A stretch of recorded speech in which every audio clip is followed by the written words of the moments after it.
All right, I think we are good to go, you guys. Welcome back to the Neighborhood Podcast. I'm one of the hosts. My name is Kyle Dabber. I'm actually gonna take off these headphones. I don't even need them on right now. Um, yeah, welcome back, and we got a lot to get to today. We got a lot to cover from this past week in the NFL. Week 3 has now come to a conclusion. We had a couple Monday night games. We had the Bengals and Rams game that took place a little bit later in the evening. I believe that game started at 8 o'clock last night. And the game before that, we had the Eagles going on the road to Tampa, going up against the Buccaneers. But both of those games were decent games. I mean, the Eagles pretty much handled the Bucks as I think most people were expecting going into that game.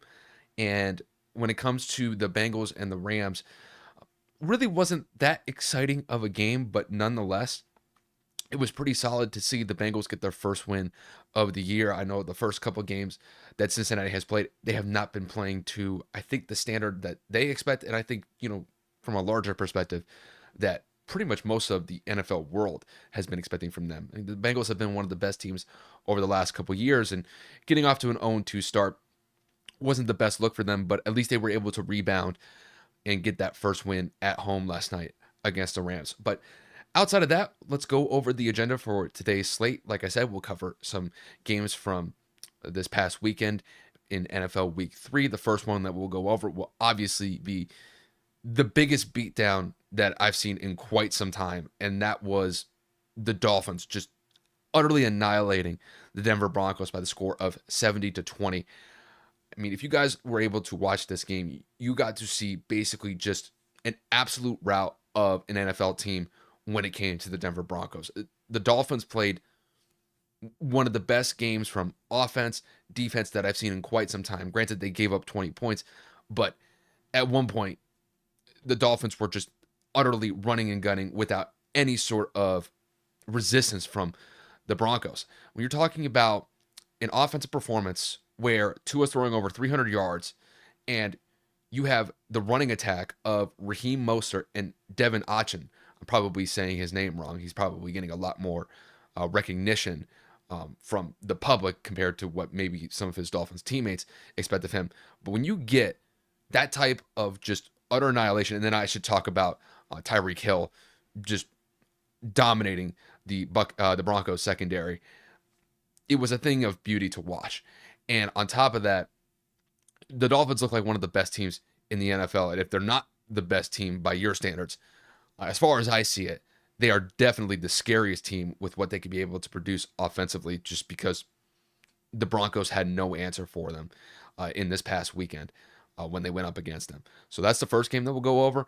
After that, we'll talk about the Cowboys having an upset loss over the Arizona Cardinals this past weekend. Going into this game, Dallas was one of the best teams, not only in the NFC, but you could make a case that they were one of, if not the best team in the NFL based on how they looked the first 2 weeks of the year. Offensively, they had been very solid. They've been very efficient.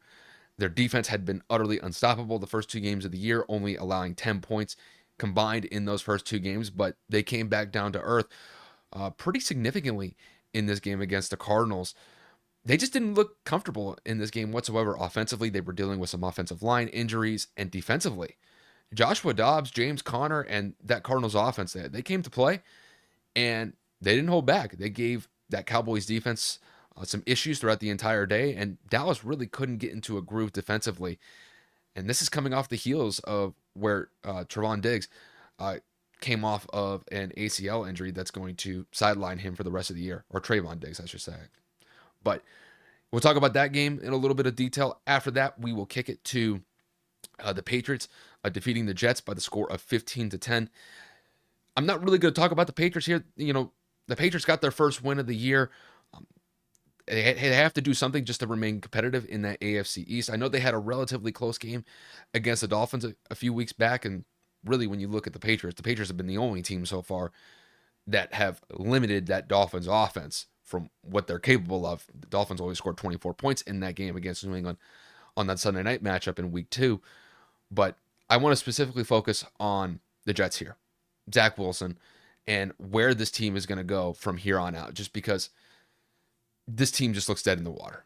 I understand that they have a really good defense. They were able to limit the Patriots to 15 points in this game, but man, they just can't get any sort of offense going on whatsoever, and it's starting to boil over with tensions growing not only internally, but now it's actually showing on the sidelines during the games where Garrett Wilson, Michael Carter are visibly showing their frustration, not only to Zach Wilson, but the coaches as well. So it seems like Robert Saleh's got a pretty big predicament to deal with moving forward, just because the Jets coming into the season were looking like a team that could really be competitive in the AFC East with bringing Aaron Rodgers into the fold, but they have literally cratered as far as I've seen it when it comes to Zach Wilson leading the offense, and it's having a domino effect for the rest of the team.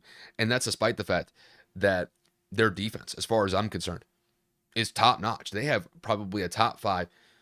I think saying a top 10 defense is probably a little disrespectful to them, but the defensive components that they have on that roster, Robert Saleh has done a really good job being able to assemble that core really tightly. And I think that they have a good defense. It's just unfortunate that the offense can't get anything going whatsoever. So we'll talk about that game in a little bit more detail. And then pretty much I'll talk a little bit about the Bengals getting their first win of the year and where they can go from here. I know a lot of people have been, I won't say writing them off, but they're very concerned about the Bengals and the performances that they're having, especially offensively. Offensively, this just does not look like the team that we're accustomed to seeing from years past with Joe Burrow leading that offense. On top of that, you got Joe Mixon, you got Jamar Chase. Those guys are some of the best they're the best skilled players, or some of the best skilled players, I should say, at their respective positions. And it was actually nice to see that both of those guys were able to get effective touches, get effective catches as far as Jamar is concerned, and really get that offense at least some life. Granted, we're 3 weeks in, and there may be some big changes that come with how the Bengals execute as an offense once we get into October and November. But it's still September. I think they're still going through some growing pains offensively just because Joe Burrow is still not 100% dealing with that calf issue. So that's something that we'll monitor throughout the year. But I'll talk a little bit about where the Bengals are right now. And I think there's some things that I can kind of point to. Being a Patriot fan a couple years ago when Patriots had some slow starts, and the Bengals have been one of the top teams in the AFC for the last couple of years alongside teams like the Chiefs and the Bills. And just because you have a slow start doesn't mean that it's going to necessarily be that way for the entire year. So it was good for the Bengals to get their first win of the year. We'll just do a quick recap of some of the other scores, some of the other games that we saw from this past weekend. Those were the games of note that I really wanted to focus on for week 3. And then I'm going to cover one college football game. It was Colorado versus Oregon this past weekend. Now, it's been a mistake of mine to not have covered Colorado over the last couple of weeks. I've really just been specifically focusing on the NFL. The NFL is my bread and butter. It's one of my favorite things to talk about, and I just enjoy talking about the NFL ad nauseum as far as I'm concerned. But I'd be remiss to bring up how exciting Colorado has been over the first couple weeks of the college football season. They really garnered not just local attention, but national attention on just a significant scale with what they were able to do as an overall team and being led by Deion Sanders as their head coach. Colorado, essentially going into this past weekend, was the epicenter of college football. And maybe you can make a case that it was the epicenter of all sports across the board, just with the level of excitement that Deion Sanders and that Colorado football team was bringing to the table. Putting that aside, they got their asses kicked by Oregon this past weekend, and it wasn't even close. I was watching this game from beginning to end, up until the point, I shouldn't say beginning to end. It was more of, I think, Oregon got up 35-0. I basically just shut it off after that. At that point, the game was over, and Colorado didn't really show any sort of life to get back into the game. I mean, you could say that they tried. It's just that they weren't able to execute at a high level, and Oregon just shut them down at pretty much every available opportunity. When you look at that game, it really kind of brought back Colorado down to earth as far as I'm concerned. So I'll go over that game to kind of wrap up the episode, but I'm going to kind of split that into two parts here. I don't want to just completely dogpile Colorado just because they got their asses kicked by Oregon this past weekend. I want to at least, give some background onto really Colorado's popularity over the last couple of weeks, simply just because I didn't really cover them when I probably should have. So we'll pretty much uh, run the episode as that. So let's not waste any more time, and let's dive into the first game that we saw in the NFL this past weekend, or I should say the first game that we'll cover from the NFL this past weekend. And that is just the Broncos getting destroyed by the Dolphins here. I mean, obviously, I think everybody pretty much knows that the Dolphins just literally kicked the they just basically just ran Denver off the field as far as I'm concerned. I wanted to be a little bit more specific, but we're on YouTube and I'm trying to be a little bit more um, clean, I guess. So just understand I wanted to be a little bit more vulgar with my vocabulary there, but nonetheless, Miami just gave it to Denver this past weekend. The score was 70-20. It's, I believe, the third highest scoring output in NFL history. And the crazy thing when looking back at this game is Miami was able to put up 70 points halfway through the fourth quarter. They had 8 minutes left to be able to put up more points potentially on the board, but decided not to. There was actually a possession where they were on Denver's side of the field and had an opportunity to kick a field goal that would have put them up to 73 points in this game, but they decided to go against it, and they just left the scoring output at 70. But when it comes to just the performance that Miami had offensively in this game, I mean, this is a thing of beauty as far as I'm concerned. I think when NFL fans look at their respective team, it doesn't matter who it is. It could be, you could be a Patriot fan, you could be a Dolphin fan, you could be a Rams fan, or a Bengals fan. I'm just picking specific teams here. When it comes to the potential of what a team can produce, this is something that I think NFL fans or team fans absolutely dream of. And you basically got to see what I would consider is a perfect offensive performance from an NFL team in just one specific game. And that was what Miami was able to do in this game. I mean, when you look at it from a coaching perspective, you want to have a balanced attack across the board. You want to be able to run the ball effectively. You want to be able to pass the ball effectively, and essentially not turn the ball over to give the opposing team any sort of chance to gain some momentum and get back into the game. And the Dolphins pretty much did that with relative ease in this game. And I mean, at the end of the first half, if I remember correctly, it was 35-13. And after that, the Dolphins just kept pouring it on. They didn't stop. They just kept on putting points after points after points on the board. And they essentially played 60 minutes, even though that they could have actually gone a little bit farther by putting up more points on the board. But Mike McDaniel decided to go against that. But when I look at the Dolphins here, this is what you want to see if you're a Dolphins fan. I mean, this team right now is probably one of the most exciting teams, if not the most exciting team in the NFL, simply just what they're able to do offensively. Offensively, this team is very hard to defend against. They do a lot of jet motions and they do a lot of these quick motions to get these guys open in, I would say, just advantageous situations against their opposing defense. And you know, they're getting a lot of yards after the catch, especially in the passing game. And then on top of that, you have some of the fastest players at your disposal in the run game. You have Devon Achane, you have Raheem Mostert. I mean, these guys could literally be track stars as far as I'm concerned. And what they were able to do in the ground game was just unbelievable. You had Devon Achane. He only had 18 carries in this game, but he had 203 yards rushing. He had 2 touchdowns in this game. And then if you look at Raheem Mostert was just as effective. He ran for 13, he had 13 carries for 82 yards, but he had 3 touchdowns in this game. When you talk about a running back duo of both of these guys, where they're essentially gaining almost 300 yards on the ground, that's just amazing. There's no other way to put it. And then even Chris Brooks, one of the running backs that came in behind Mostert and Achane, even he had 9 carries for 66 yards. He was over 7 yards per carry on the ground as well.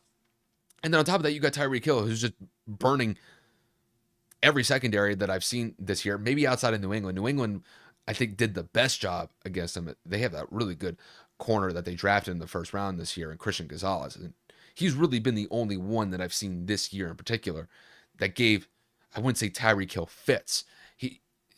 Tyreek just wasn't as effective that we've seen in some of the other games this year than that Patriot game. But you look at this game in particular, he had 9 catches for 157 yards, and he had a touchdown as well, where, I mean, he just burned past, he burned past that Denver secondary like it was nothing. He did it relatively effortlessly as far as I'm concerned. So when it comes to Miami, Miami is sitting at a 3-0 record. Like I said, probably one of the most exciting teams in the NFL right now. And this is great to see because I know a lot of people were very concerned about Tua and his status going into this year with all the concussions that he sustained from last year. But Mike McDaniel has done a really good job in being able to, I would say, adjust this offense to be able to get the ball out quicker and keep Tua away from getting hit violently compared to what we saw last year, where he was getting hit pretty consistently and, you know, getting knocked out of games because of the concussions that he sustained. That has not really been the case this year. They've done a great job in protecting him and getting that ball out quick. It stifles any sort of pass rush that you're going up against. And their offense seems to be flying on all cylinders at this point. So it's great to see from Miami, but I have to kick this over to Denver because there's another side to the story, and it is Denver.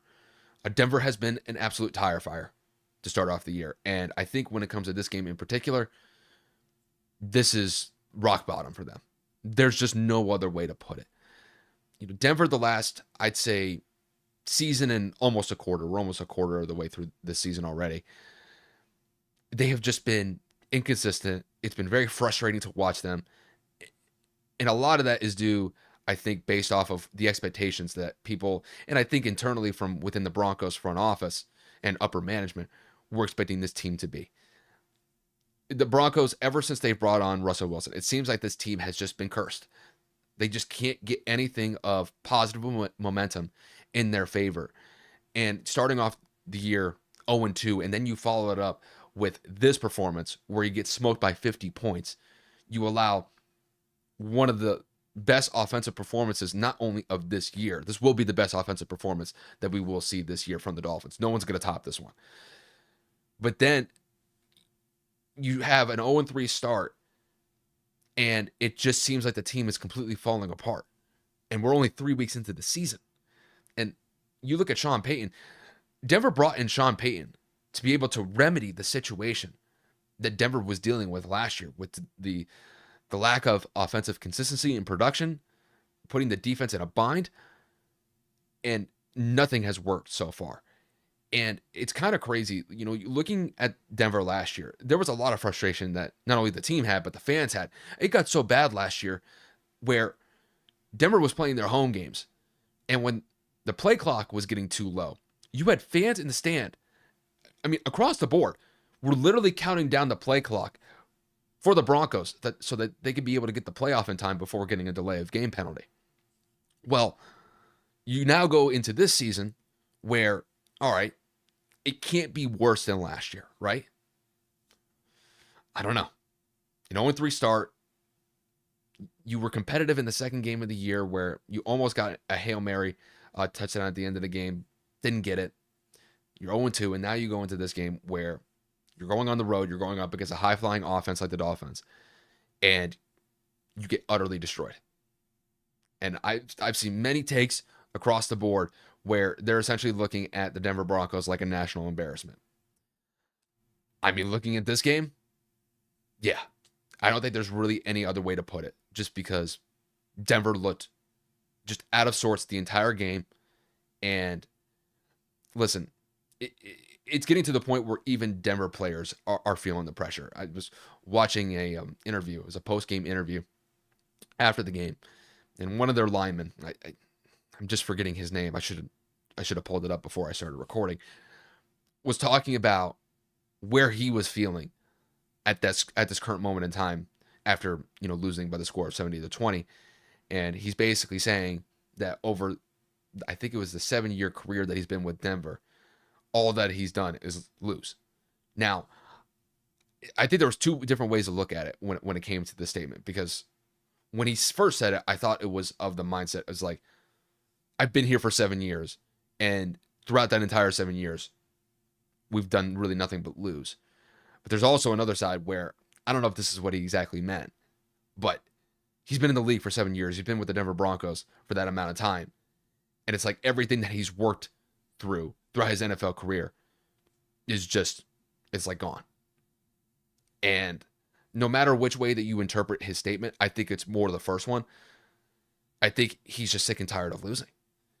And, just a couple of years ago, Denver was one of the better teams in the NFL. Granted, they had Peyton Manning, and, Peyton Manning is one of the best quarterbacks in NFL history. And then they went through some turbulent years after, they got that one Super Bowl with Peyton at the helm. It's really been an up and down process for them since then. And a lot of fans were expecting this team to be able to, turn a corner and try to get back into a competitive stance, not only in the AFC, but the NFL to a larger extent when they brought in Russell Wilson. And that just has simply not happened. Bringing Sean Payton, I thought that was a good move for them this offseason. They invested some money into this team, and unfortunately, it's just not turning out positive results. And I think there's another thing that we have to start focusing on with Russell Wilson here. Russell Wilson, to me, as far as I'm concerned, is a very good quarterback. His tenure with the Seattle Seahawks was a great one as far as I'm concerned. He got just 2 Super Bowls and really got 1 Super Bowl, ended up being Super Bowl champions in Super Bowl 47. Not Super Bowl 47, Super Bowl 48, excuse me. And then, he's been one of the more productive quarterbacks at that position over the last couple of years. And then he goes to Denver, and it just all falls apart. And I think when it comes to the internal culture within the Denver Broncos, I'm going to be honest with you guys. And this is a gut feeling. This is just what my intuition says about the situation with Russell Wilson and his teammates. They don't think that he's it. That's just my gut feeling about this. And I think it's just they're not able to get into a situation where they can trust one another. And I don't know if it's because Russell is dealing with ego issues, or if there's just so much frustration building between the lack of chemistry between Russell and his teammates. It just seems like Russell doesn't connect with these guys whatsoever. And I think it's playing out on the field. And unfortunately for Denver, I mean, if that's the case, you may have to entertain a situation where this could be Russell Wilson's last year in Denver. Just because if he's not able to rally the guys to be able to put out their best foot forward against whoever they're playing against, that's not going to work. And they invested a lot of money into Russell Wilson. This was a big move for them to acquire Russell, who had been one of the better quarterbacks throughout the last couple of years in Seattle. And we're sitting here basically a season and a quarter of the way through his tenure. And now we have to really, I think, start putting the pieces together where if it continues in this manner, where the Broncos are losing games game in and game out, or just consistently across the board, that Denver may move on from him after this year. And I think Sean Payton going into this season, I think he was going to be of the mindset, it's like, hey, we're going to be behind Russell Wilson. He's going to be our quarterback, and he's going to lead us to a positive place, or just a better overall place than where they were last year. But first 3 games of the year, that is just not anywhere close to reality as far as I see it. Denver is probably one of the worst teams in the NFL at this current point in time, and they actually have a pretty good roster. It's just that they're not able to make it work game by game. And you're going up against teams like the Raiders, the Chargers, and the Chiefs in that division. They could be basically in last place, when we talk about the end of the year. And we could just talk about really the failed attempt to be able to get this team back to a positive place, with bringing Russell Wilson into the fold, now bringing in Sean Payton into the fold, and it just hasn't manifested anything positive as far as I'm concerned. So I think looking at this game in particular, this to me defines the microcosm of what the Broncos have been. Or I should say, this game in particular is a microcosm of what the Broncos have been the last season and a half. It's just a team that is just inept across the board as far as just being able to execute. Players that they have is fine. but just being able to execute, they are just inept. They are a team that looks frustrated with Russell leading that offense, and I don't think Sean Payton's going to be able to figure this out before the end of the year. I just think that the lack of connection with Russell and his teammates, I think that's leading to a cultural decay within the team. And unless they're able to turn this around really quick, I think it's going to be a very tumultuous year for the Denver Broncos this year. And we could talk about this being Russell Wilson's last year in Denver, because I don't see where they can be able to turn this around. Unless Russell is able to relate with these guys and establish some sort of trust, maybe there's some hope there. But we're 3 games into the year. They're sitting at an 0-3 record. And I don't think it could get any worse from this past weekend. I mean, if you lose by 50 points going into next week, just scrap the season. Because I don't think you could replicate how bad of a performance this was going into next week. I just don't think that's possible. But they have to find some sort of way to be able to get back into contention. And I don't see that happening this year. It's just, they look just completely lost, and we'll see what happens with them moving forward. But I really wanted to focus on this game in particular, because to me, this was the standout game from this past weekend. Because it really the juxtaposition between a team that's on the rise in the Dolphins compared to a team that's on just an utter freak fall like the Denver Broncos, it really is something to highlight here. And unfortunately, that's just part of the business when it comes to the NFL. You're going to have teams that are really generating a lot of excitement, a lot of momentum, and then you have teams that are just literally at the bottom of the barrel and a dumpster fire like the Denver Broncos. So we'll leave that game for where it's at. If you guys got to watch that game, it was a great offensive performance, and I'm glad that you were able to see it if you actually got to watch that game. After that, we will transition to our next game of focus, and that is going to be the Dallas Cowboys and the Arizona Cardinals.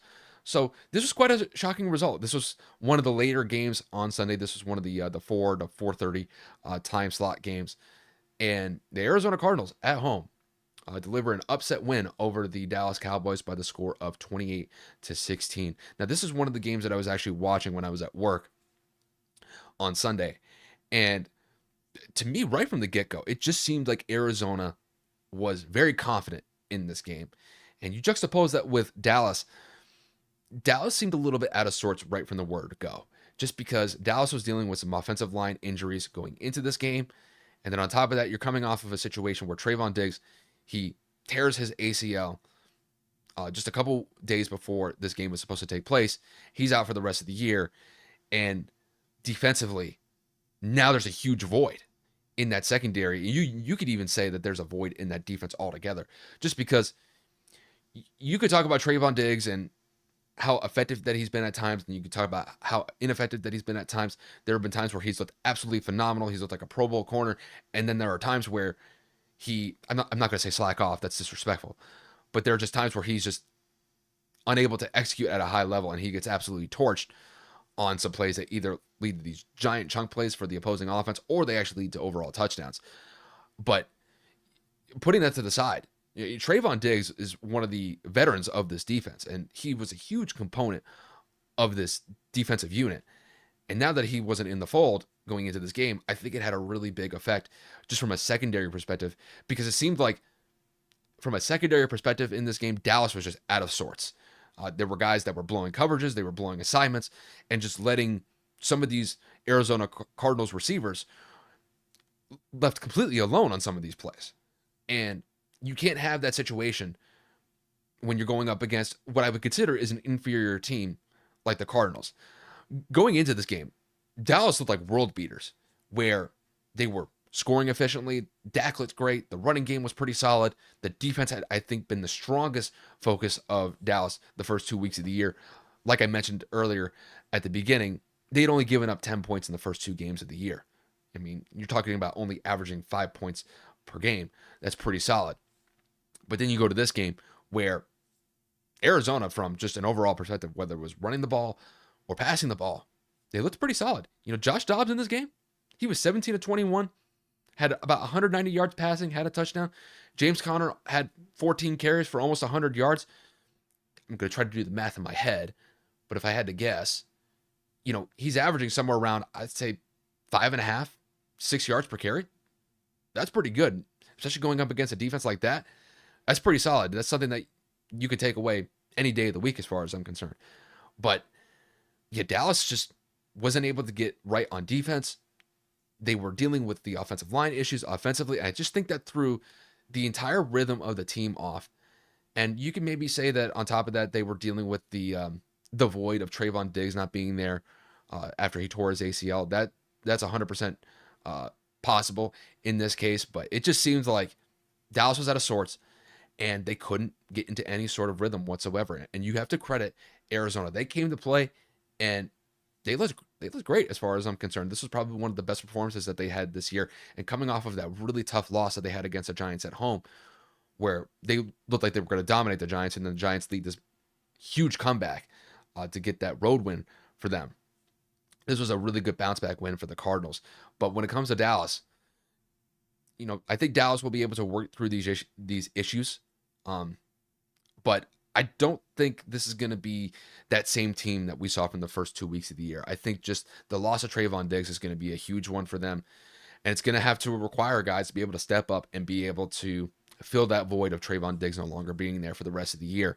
So overall, I still believe Dallas is a pretty good team. Obviously I don't really consider them the best team in the NFL at this point, just based on how they looked this past weekend. But I think this is still a team that you have to watch out for. They're going to have to remain competitive in the NFC East just because you're dealing with the Philadelphia Eagles, and the Eagles are off to a 3-0 start. And I think looking at the Eagles, they're definitely the favorite as far as I'm concerned in this division. But I still think Dallas is going to be able to make this division interesting, and we'll see how Dallas is able to bounce back from this upset loss, just because me personally, I did not expect Dallas to be able to really look this bad against not one of the best teams in the NFL. I mean, we're talking about Josh Dobbs. Josh Dobbs has basically been a career backup in the NFL as far as I'm concerned. He's filling in for Kyler Murray just because Kyler Murray is still recovering from his ACL surgery. But man, Josh Dobbs was definitely looked like the better quarterback in this game. He was efficient. He was able to lead effective drives against that Dallas defense. And overall, I think that offensive line for the Cardinals did a pretty solid job against that Dallas pass rush. Dallas's pass rush has been hellacious to begin this season so far, with Micah Parsons looking like an absolute fiend on the pass rush. Granted, he was able to get one sack in this game against Arizona, but you could definitely tell that he looked a little bit more frustrated and he looked a little bit more out of sorts than what we have seen from him the first couple of weeks of the year. So, Dallas is going to have to fine-tune some things going into week 4 when they go up against New England. They will be playing that game at home. So we'll see whether or not that they could be able to bounce back. But this is a good win for the Cardinals. I'm really interested to see where the Cardinals go from here. But at the same time, I'm interested to see how Dallas is going to be able to bounce back from a pretty ugly loss as far as I'm concerned against the Arizona Cardinals this past weekend. Going to our next game, we are going to talk a little bit about the Patriots and Jets game. Patriots won this game. They won their first game of the year by the score of 15-10. I'm just going to talk a little bit about the game, and then I'll kick it to Zach Wilson since I mentioned him earlier in the episode. This game was a little bit ugly as far as I see it, simply just because the elements definitely played a factor in New York, and I would say most of the Northeast. They were dealing with some pretty decent rain showers. I know in the Washington and Bills game, or the Commanders and Bills game, that game was a little bit ugly just based on it raining there. The same could be applied to what we saw in MetLife Stadium between the Patriots and the Jets. And it definitely had an impact overall with the offenses not really getting into any sort of consistent rhythm. This was definitely a game where I think both of these teams had to rely more on the run game than the passing game, just because the elements definitely threw things, basically kind of threw things out of sorts as far as I'm concerned. But, the Patriots defense, they stepped up when they needed to. Offensively, the Patriots offense still looks a little bit out of sorts here.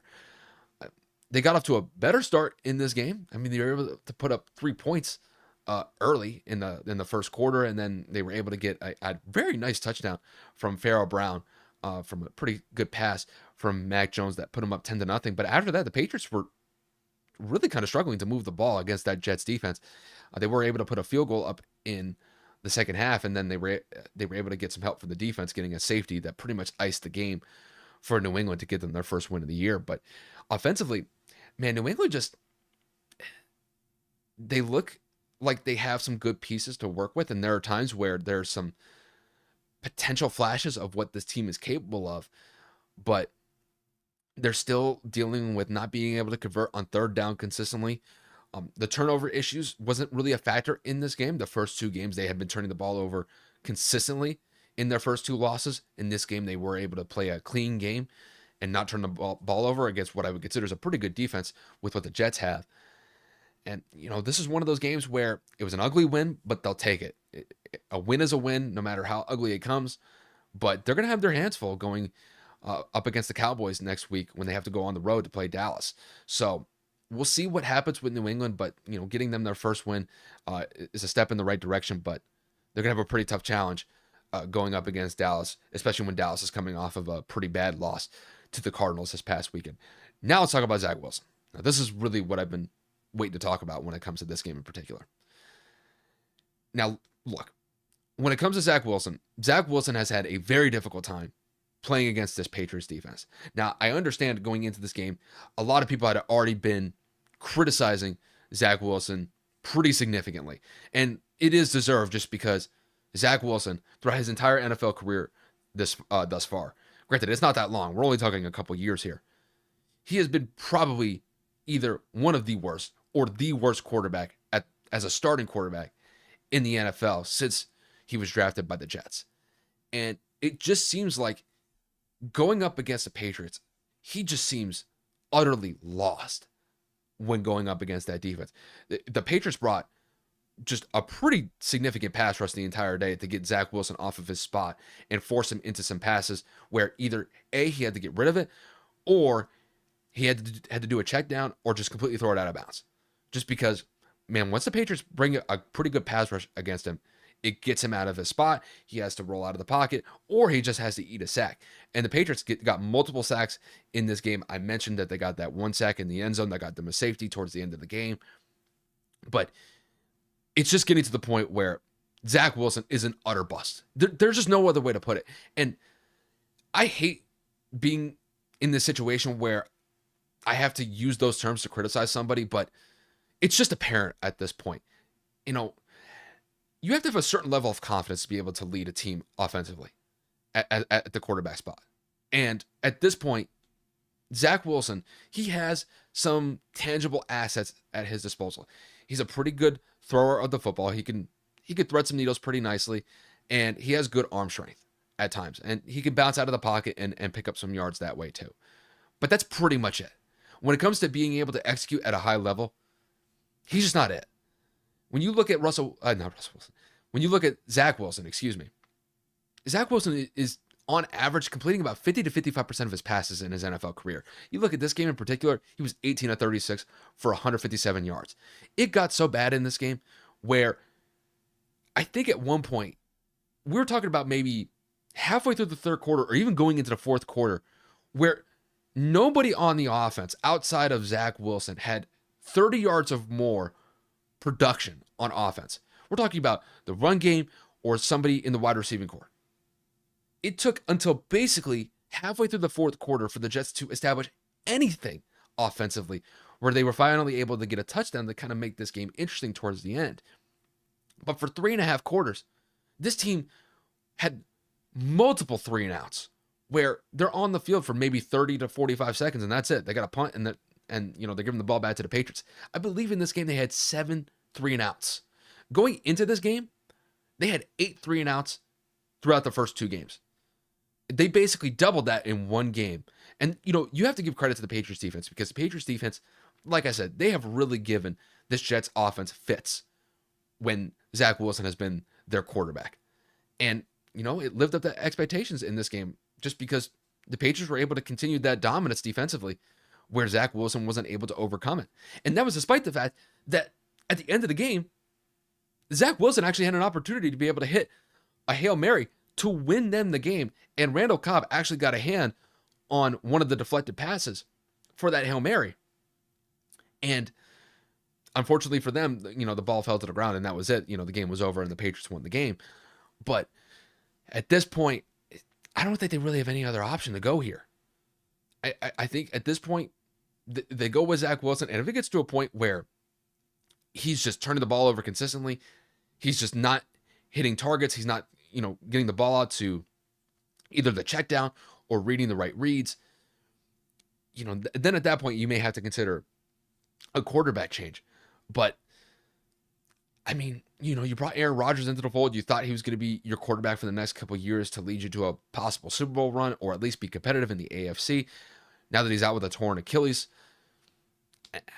I just don't really see a pathway forward for the Jets at the quarterback position. This is kind of very similar to what I mentioned with the Broncos, where, the Broncos have some decent pieces to work with here. It's just that they're not able to just rally the troops, per se, to lead the team in a positive direction. And I think that's the case here with the Jets as well. Just because, to me, as far as I see it, they're a competent quarterback away from being a playoff team.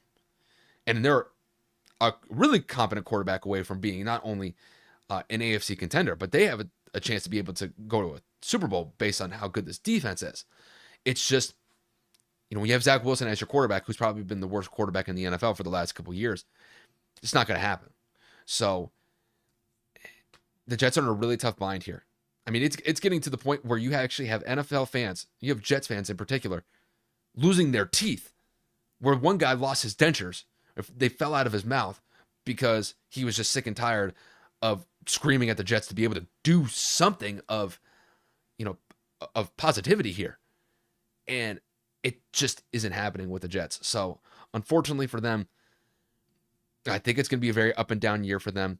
And if Zach Wilson is not able to rally this offense in any sort of way forward, I think that you're going to have to look at some sort of quarterback change within the next couple of weeks. And I think, to me, that would effectively end his NFL career. Because, you got Aaron Rodgers as far as the Jets front office, and now you have to rely on Zach Wilson, a guy that you have basically abandoned just on the lack of production that he was able to bring to the offense. And to me, this is it for him. I don't think he's going to get another chance. It's either he's got to be able to make this work in New York, or he's basically going to be a guy holding a clipboard. He's going to be a backup for the rest of his career, even if he gets that.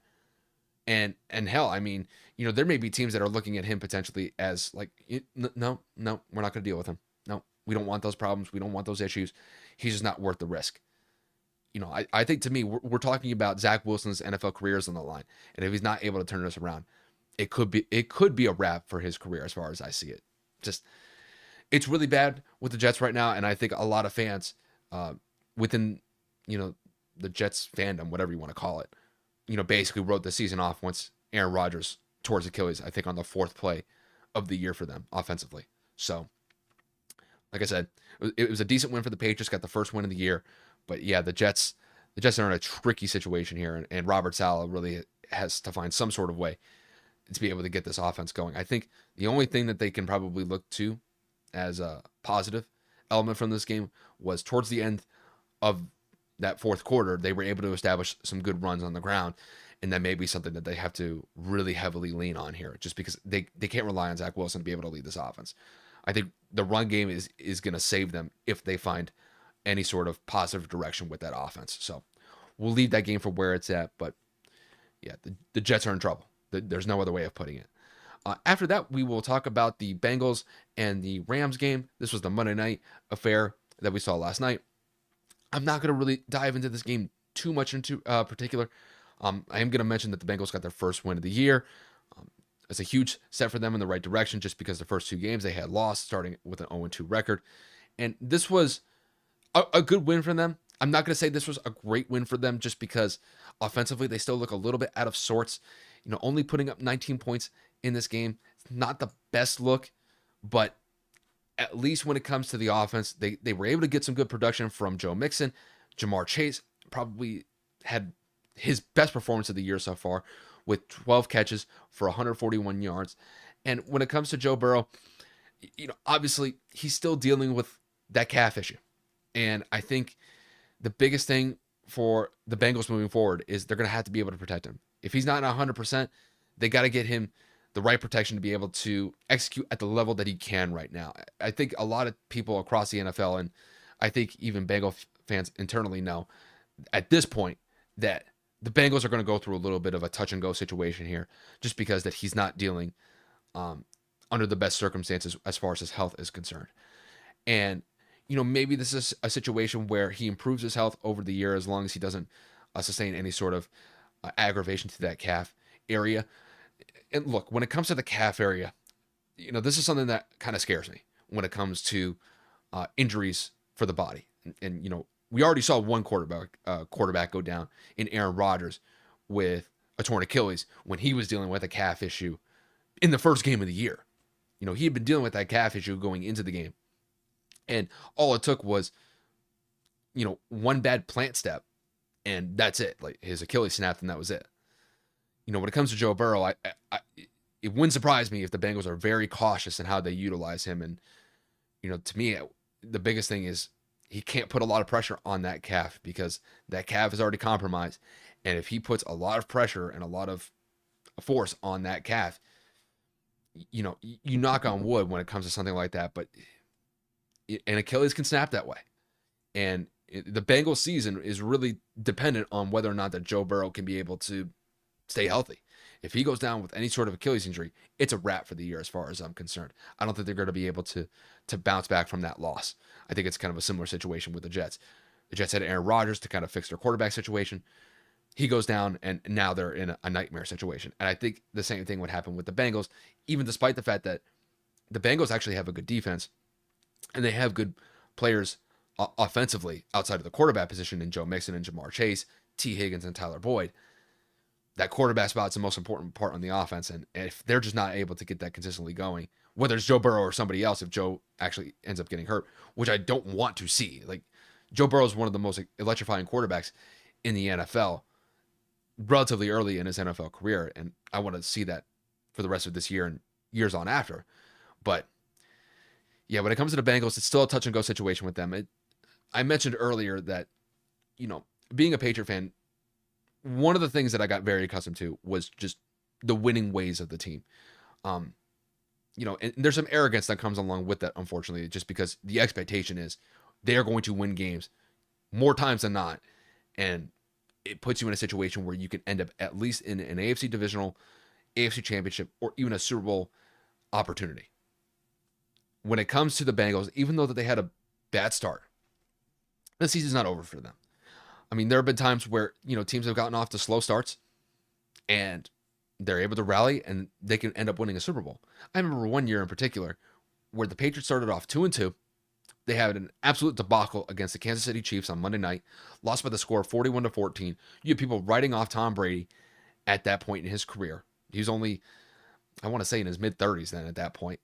And it looked like, everybody across the board was writing off that Patriot dynasty. And then not only that, they were able to rally after that first month of the season and go all the way to the Super Bowl and beat the Seahawks in Super Bowl 49. Now, when it comes to the Bengals situation is a little bit different. They're dealing with an injury to their quarterback, and that's always something that you have to monitor as the season goes on. But to me, we're going to find out what the Bengals are capable of in October. It's not going to be September. If this team is able to rally in October and even going into November, I think that the Bengals will be in a fine situation. I understand, 1-2 start is not the place where they want to be, but you have to start from somewhere. And a win last night is something that they can work off of, and hopefully they can be able to find some sort of momentum moving forward from that. But yeah, when it comes to the Bengals, I'm not going to write this team off just because of September and they got off to a bad start. There are teams that have bad starts and they're able to bounce back from it, especially if they're of the caliber like the Bengals, who have consistently made deep playoff runs the last couple years. I think the biggest thing with them is just trying to keep Joe healthy. If they can be able to do that, they'll be fine. But, if that's the case where Joe is compromised, run the ball with Joe Mixon and rely on the defense. The defense showed last night that they could be able to bring effective pass rushes against Matt Stafford, and they really dictated that game offensively against the Rams, just because that pass rush was getting after it the entire night. And on top of that, man, the ground game for the Rams was non-existent. Now, Kyron Williams has actually been somewhat of genuine surprise and how effective that he's been, not only in the running game for the Rams, but in the passing game as well. And he was limited to a relatively pedestrian night. And that was really due in part to what the Bengals were able to do defensively. So, I think when it comes to the Bengals, rely on the ground game with Joe Mixon. Use Joe when you need to, and rely on your defense. It's not just the offense that can carry you to a Super Bowl. You got to rely on that defense, and defense still wins championships as far as I'm concerned. So, it was a good win for the Bengals. Like I said, not the best, but it's something that they can take away from to kind of get them potentially on some sort of momentum moving forward. And we'll see how the Bengals go into week 4, knowing that they got that week 3 win to close out this past weekend of games.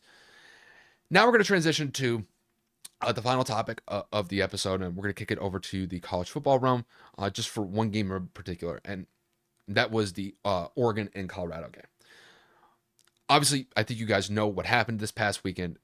Oregon just utterly obliterated Colorado by the score of 42-6. It was an utter runaway by halftime. I pretty much stopped watching this game at halftime just because Oregon was up 35-0, and Colorado really couldn't get anything generated on offense whatsoever in this game. And I want to talk a little bit about just Colorado at first, because I remember saying at the beginning of the episode, I kind of neglected to talk about Colorado throughout the first couple episodes these past weeks. Just with the amount of excitement that they brought, not only to college football, but I would say sports altogether. When you have a situation where you have Deion Sanders, who's the head coach of Colorado, he's taking control of a team that had one win last year. And he's able to flip that by basically gutting the entire roster. You bring in, I think, over 50 players using the transfer portal to build this roster that Colorado now has. And going into that Oregon game, they were the talk of the country as far as the sports world is concerned. And, it started off by getting that huge road win against TCU. TCU went to the national championship game last year. And the fact that Colorado was able to go on the road, win that game in dramatic fashion, that's what really kind of kickstarted this whole excitement, especially with Deion Sanders leading that team from a coaching perspective. And on top of that, you got Shedeur Sanders, who is Deion Sanders' son. He's playing quarterback. And, that TCU game and some of the first games that they had won, he looked phenomenal. I think going into that Colorado State game, he was leading college football with the amount of passing yards he was putting up game in and game out. I mean, the dude was averaging, I think, over 400 yards passing going into that Colorado State game. And then they win that Colorado State game in dramatic fashion. That game went to double overtime.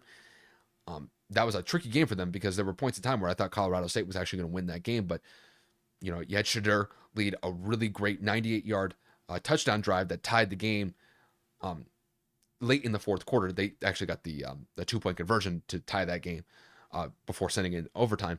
And then once I got into overtime, they looked great offensively, and Colorado State really had no answer. But it all came crashing down when they went up against Oregon this past weekend. It was an utter blowout. And I know a lot of people were talking about Colorado really being the talk of the country from the college football perspective for the last couple of weeks. But Oregon, man, they just looked focused. From beginning to end, they dominated Colorado in the ground game, in the passing game, and defensively. Like, they basically just swept the board as far as I see it with how they were able to effectively manage that game. They were able to get constant pressure against Shedeur Sanders. That offensive line by Colorado got absolutely exposed this past weekend, where Shedeur really couldn't do anything whatsoever. Shedeur, like I said, had been one of the best quarterbacks as far as passing the ball, not only just getting yards, but completion-wise. He was completing 70 to 75% of his passes in some of these games early on this season, and Oregon was just not going to let that happen. They brought a great pass rush against Shedeur. They limited the ground game from Colorado in every aspect, and it just made Colorado a completely one-dimensional offense where they had no choice but to pass the ball. And you throw that pass rush in, those guys on Oregon, their pass rush could pin their ears back, and just have a field day in trying to get Shedeur for a sack. And that's exactly what happened.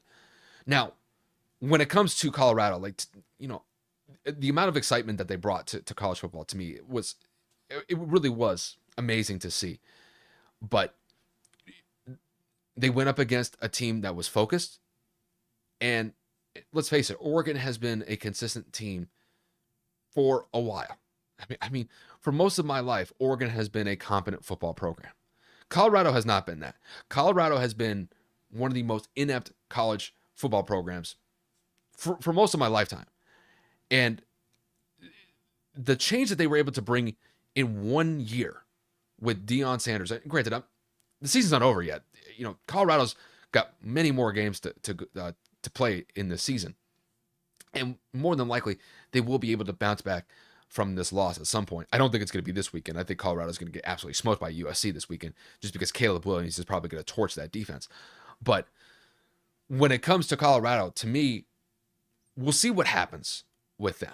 Just because I think Deion has established something with them. Now, granted, I think when it comes to this year in particular, this year is going to be, I don't want to say the experiment year, but this is going to be the year where, all right, this is the pivot.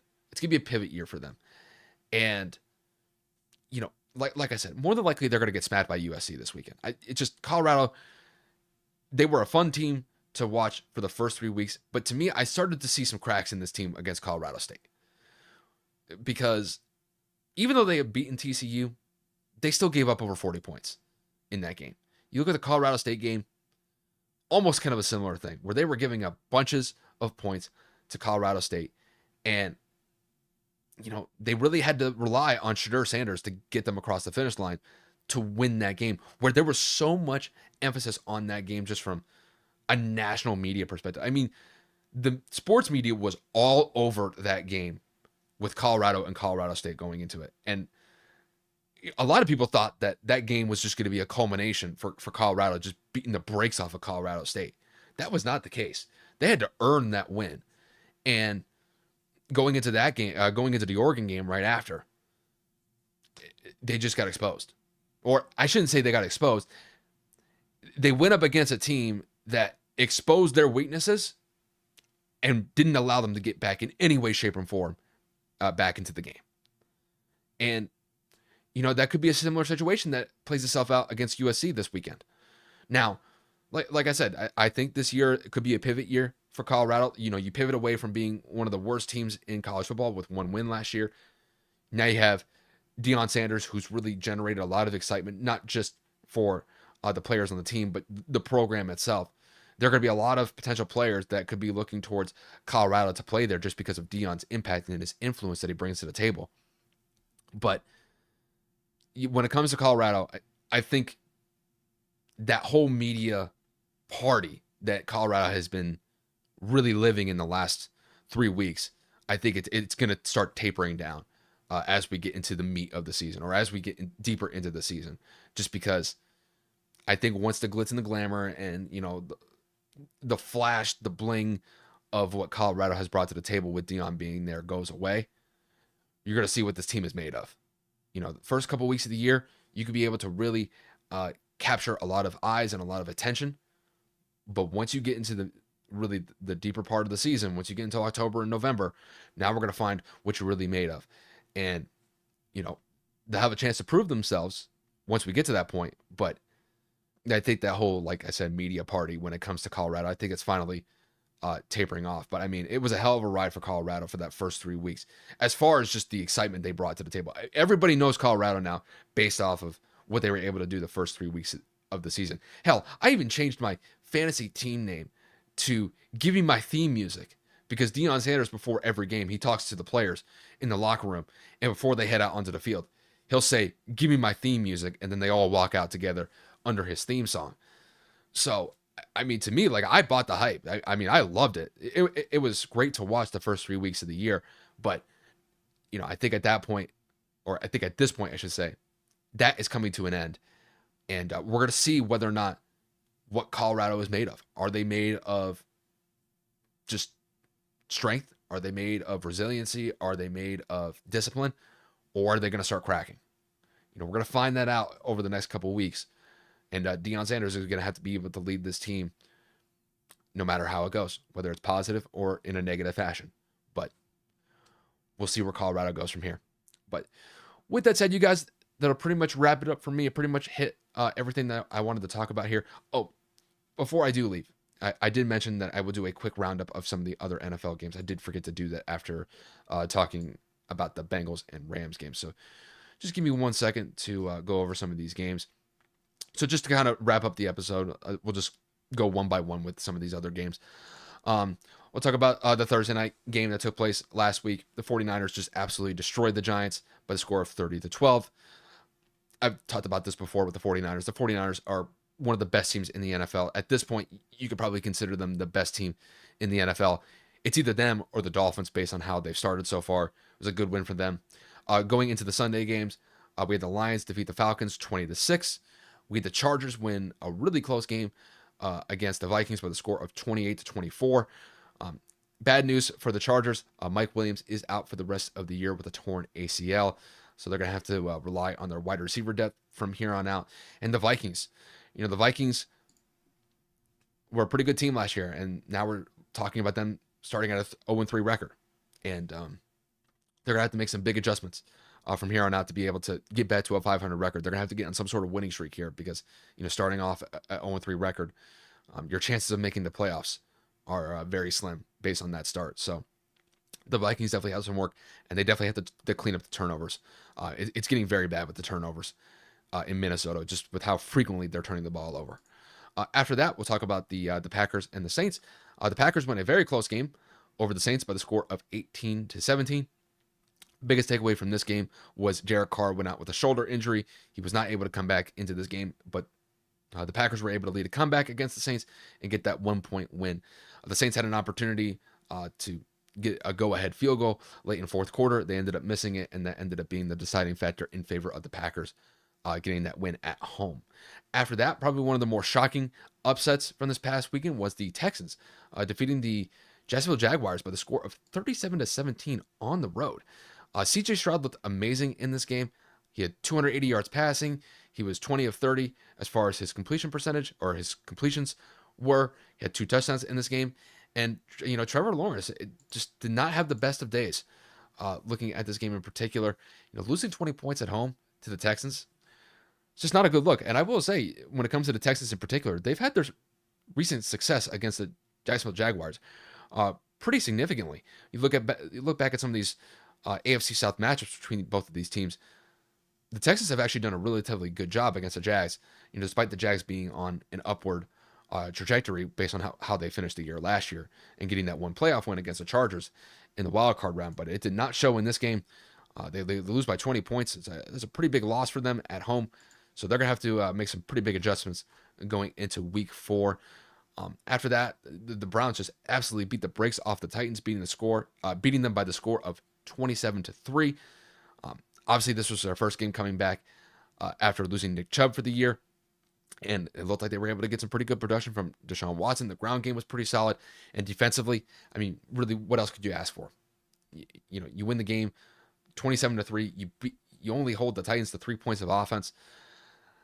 That's pretty solid as far as I'm concerned. So it looks like the Browns were able to get back after that pretty bad loss to the Steelers last week on the road. And on top of that, losing Nick Chubb for the year. Losing Nick Chubb for the year, I should say. But it was a good win for them. After that, the Bills just destroyed the Commanders by the score of 37-3. The Bills defense really, I think, was a standout in this game. They were able to get multiple sacks, multiple interceptions against Sam Howell. Sam Howell had 4 interceptions in this game, and one of them was actually returned for a touchdown. The Bills dominated this game from beginning to end, and there's not really much left to talk about that game. That game was an absolute tire fire for the Commanders, and the Bills, it seems like they're on a little bit of a kick here, and they're gaining some momentum, and they're looking like potentially the top team, or one of the top teams in their division at this point, right alongside the Dolphins. So I think going into week 4, the Bills actually play the Dolphins. So it'll be a good test for both teams to kind of gauge where both teams are at right now. After that, we'll talk about the Colts and the Ravens. Colts defeated the Ravens by the score of 22-19. I know Kevin's not here, but I imagine Kevin's going to be pretty excited about the Colts getting their first win of the year. Actually, I should take that back. They already won one game. They're actually sitting at a 2-1 record. That's despite the fact that Anthony Richardson was not playing in this game. You had Gardner Minshew fill in for him. And, getting a big win on the road as far as I'm concerned against a pretty good team in the Baltimore Ravens. That's a very solid win for them.